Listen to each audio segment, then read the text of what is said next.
பக்கத்து வீட்டு பொண்ணு யூடியூப்ல கலர் ஆகுது எப்படின்னு சொல்லிட்டு வீடியோ எடுக்கிறா. அந்த வீடியோ எடுத்த பொண்ணு அவங்க வீட்டில் போயிட்டு அந்த ஃபேஸ் பேக்லாம் ட்ரை பண்ணி எப்படியாவது நம்ம கலர் ஆகணும்னு ட்ரை பண்றா.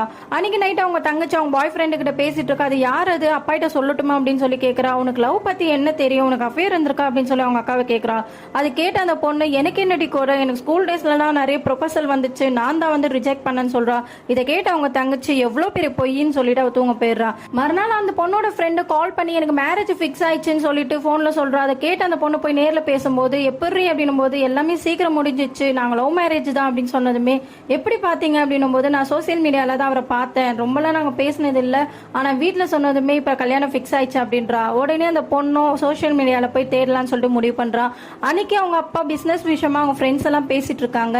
அன்னைக்கு அவங்க ஒருத்தர்கிட்ட என் பொண்ணு இருக்கா, நீ கல்யாணம் பண்ணிக்கிறேன்னு சொல்லி கேட்கும் போது அவங்க பொண்ணை வர சொல்றாங்க. பார்த்ததுமே அந்த பொண்ணுக்கு எத்து பல்லு கருப்பா இருக்கிறதுனால அந்த பொண்ணை வேணாம்னு சொல்லிடுறாங்க.